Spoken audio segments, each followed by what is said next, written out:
Genesis chapter 42.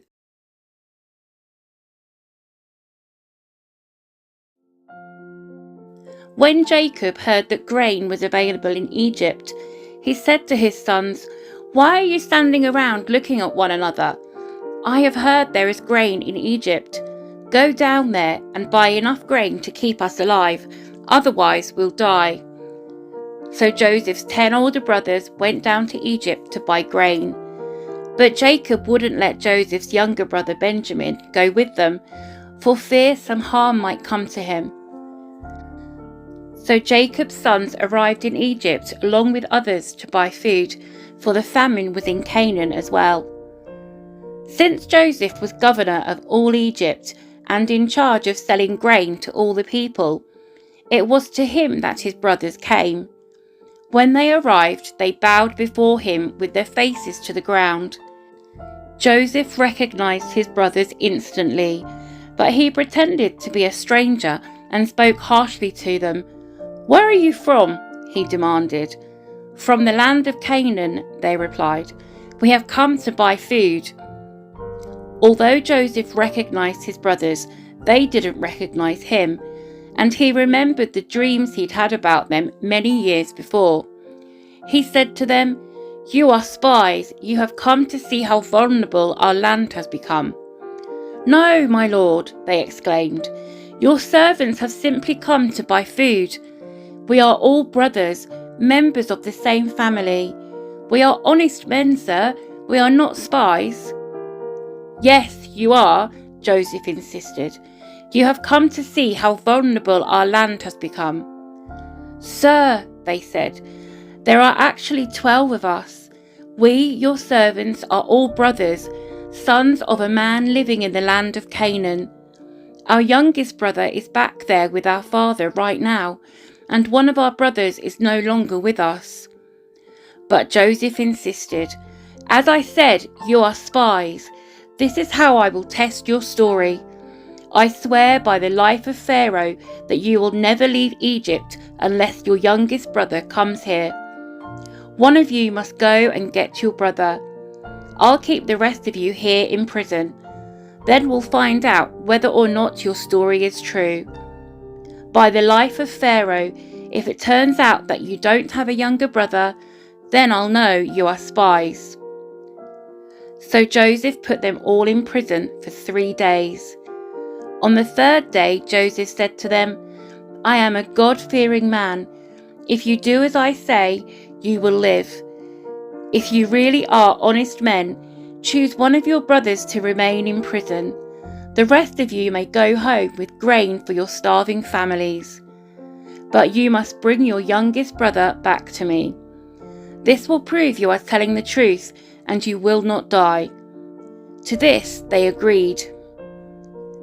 Speaking among themselves, they said, "Clearly we are being punished because of what we did to Joseph long ago.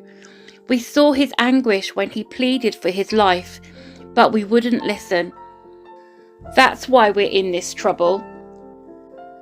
"Didn't I tell you not to sin against the boy?" Reuben asked. "But you wouldn't listen, and now we have to answer for his blood." Of course, they didn't know that Joseph understood them, for he had been speaking to them through an interpreter. Now he turned away from them and began to weep.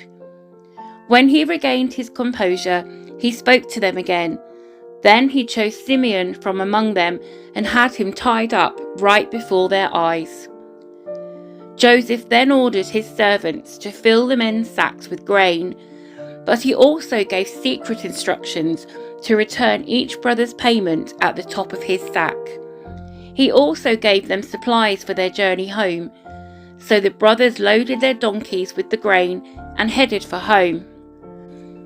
But when they stopped for the night and one of them opened his sack to get grain for his donkey, he found his money in the top of his sack.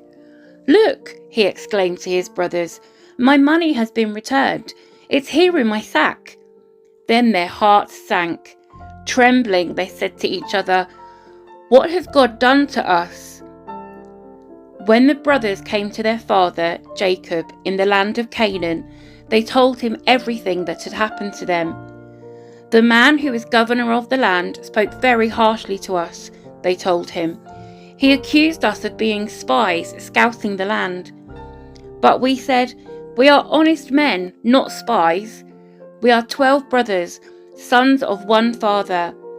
One brother is no longer with us, and the youngest is at home with our father in the land of Canaan."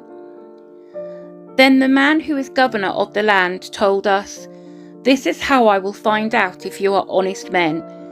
Leave one of your brothers here with me, and take grain for your starving families and go home. But you must bring your youngest brother back to me.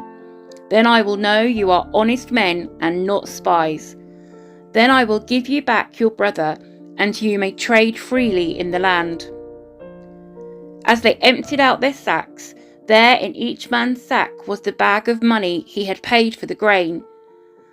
The brothers and their father were terrified when they saw the bags of money. Jacob exclaimed, "You are robbing me of my children.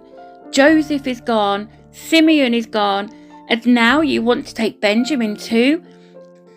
Everything is going against me."